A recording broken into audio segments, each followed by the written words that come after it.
Hey YouTube, it's JP Dillon. I know it's been a minute, but a lot has been going on. Long and short of it is, I am moving. Many of you know that I am moving somewhere. Many of you don't know where I'm moving, and I'll reveal that later. Those of you who know, keep your mouth shut. I appreciate it. Anyways, this is one of my yard gnomes that's been sitting here for a very long time, and obviously the car needs to get moving before we take it with us. It was one of those old Randwin Park, but as you can see, it's seen better days. It's been sitting for about 12 years, somewhere around that time frame, maybe a little bit less, I don't know. Yeah, the mess here, I'm sorting through, determining what I'm going to keep and what I'm just going to trash. There's more stuff in there.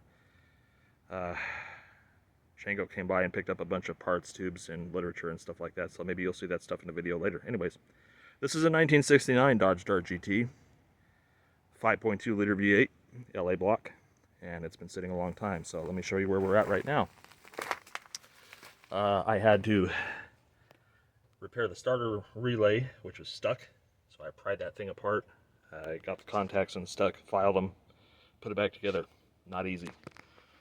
Found a coil because the old coil was shorted, wasn't working, which killed the ignition module, which I also have a new one. One of these standard motor products, I think it's like a 110 or 101 or something like that. What is it? LX 101T. This is your Mopar ignition. This thing's really heavy. This isn't like a lot of the cheaper ones that you find. So it's got some heft to it. It is fully potted. So we'll see where this one goes. We got to pop that in. It doesn't have the carburetor on it. It has like a Holley economizer.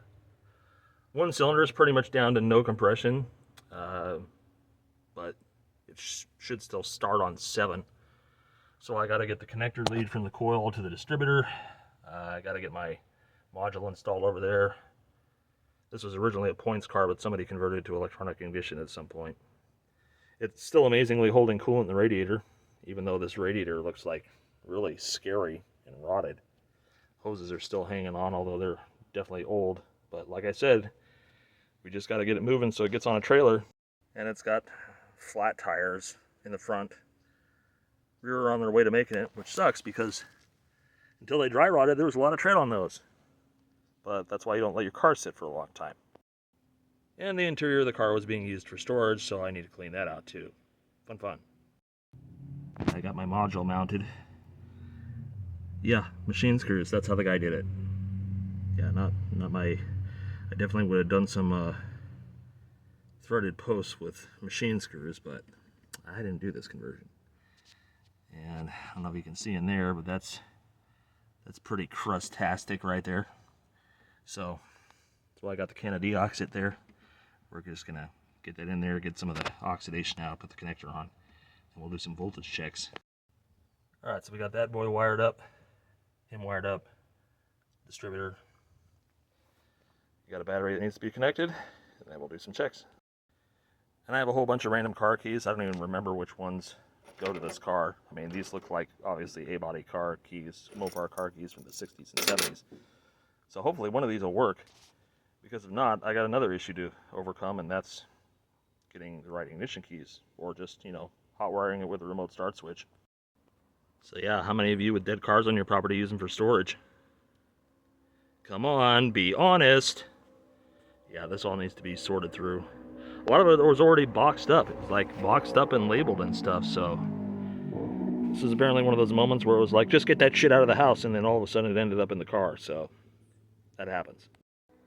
All right, well, that stuff out of the way, that should at least give me enough to get in here.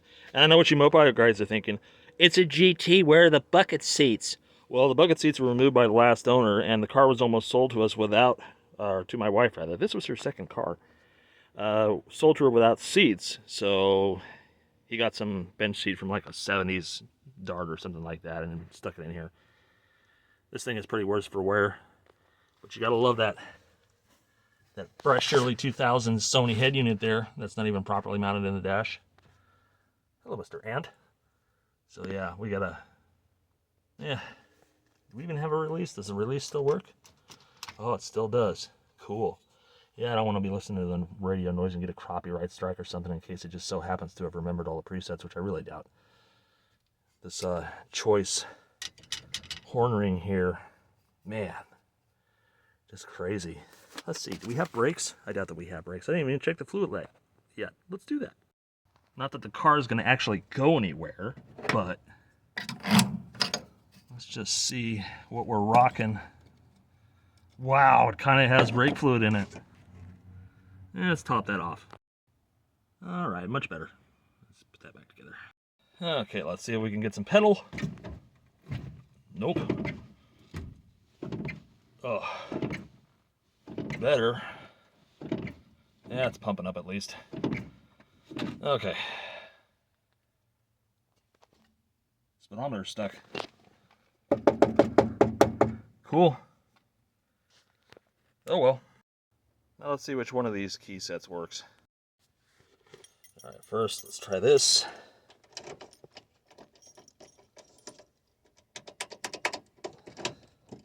Doesn't seem like it. Let's try this. Also a negative. Bugger.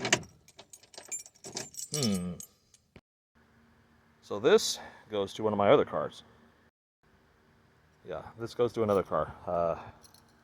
One of the other ones I have on the property. But these other keys don't work with anything that I have. So, yep, don't know what these are for. At one point I had way too many cars, so I have like tons of keys. I don't know what we're going to try this one next. Hopefully this is the one. Had to steal the battery out of this one and come to notice that the fuel bowl is leaking again. Hauling 1920 problems. Alright, moment of truth. Please work, please work, please work. Yeah. Alright, these are the keys. Perfect. Alright, let's go ahead and hook the battery up. That's the sound of the CD player that would have been ejecting something.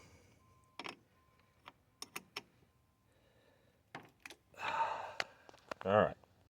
This car's been sitting forever. It does turn over, but fuck it. Let's just give it a little drink, huh? Let's see if it fires off. Alright, let's see what happens.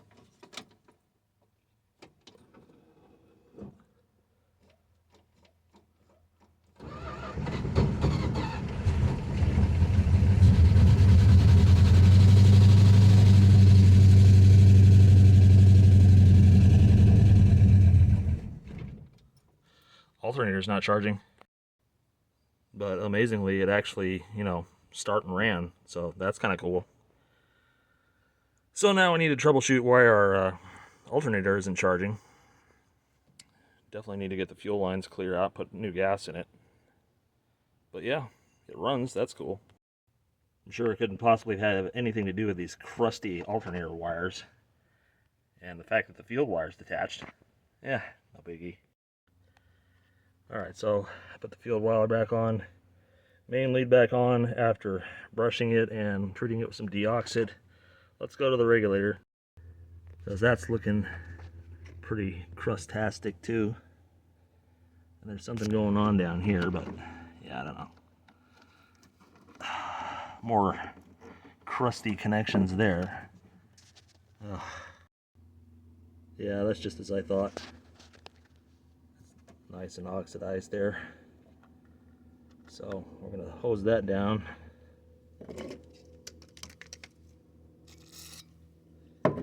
Work it a bit.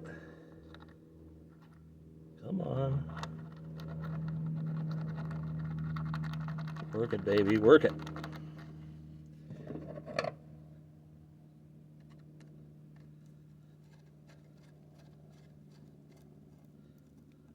All right. And we got the ignition wire, the 12-volt wire at the bottom. That's nice and crusty too. It's just, don't let your car sit, man. It does terrible, horrible things to them.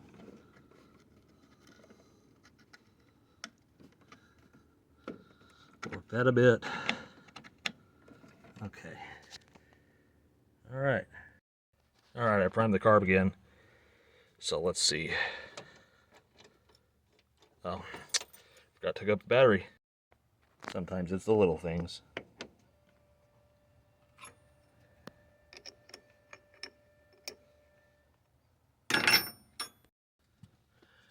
Fire in the hole. Alright, we got alternator function now.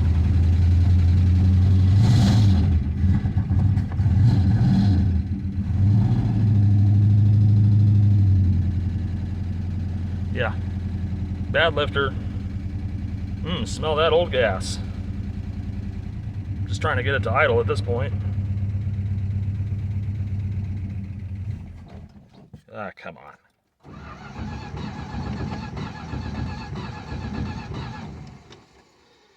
More priming. Alright, kiddies, things are starting to get serious, so remember to keep a fire extinguisher nearby.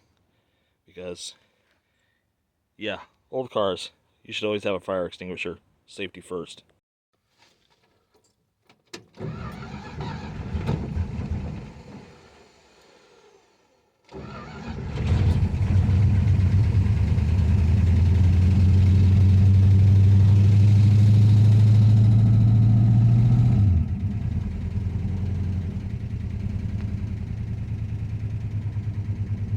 Sounds awful, but it's got a dead cylinder and a flat cam and bad cam lifter.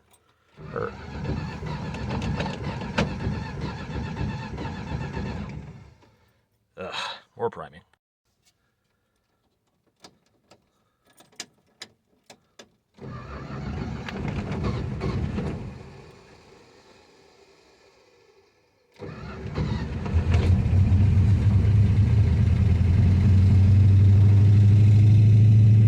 Hey, we have oil pressure.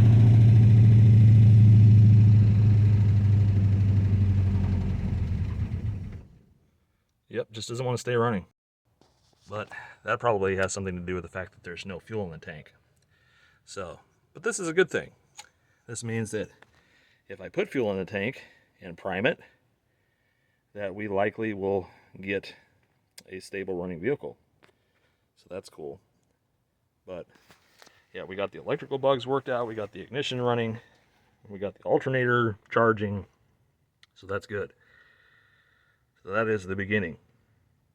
But we got a long way to go because we still got to get 2 functioning tires for this. Hope that the rear one's old air, so I'll probably just buy some cheap used tires or whatever. But it's alive. So yeah, welcome to part 1 of resurrecting the dead car. My goal at the end of all this is to get it moving so that we can, get it on a trailer. Anyways, more fun to come. Thanks for watching.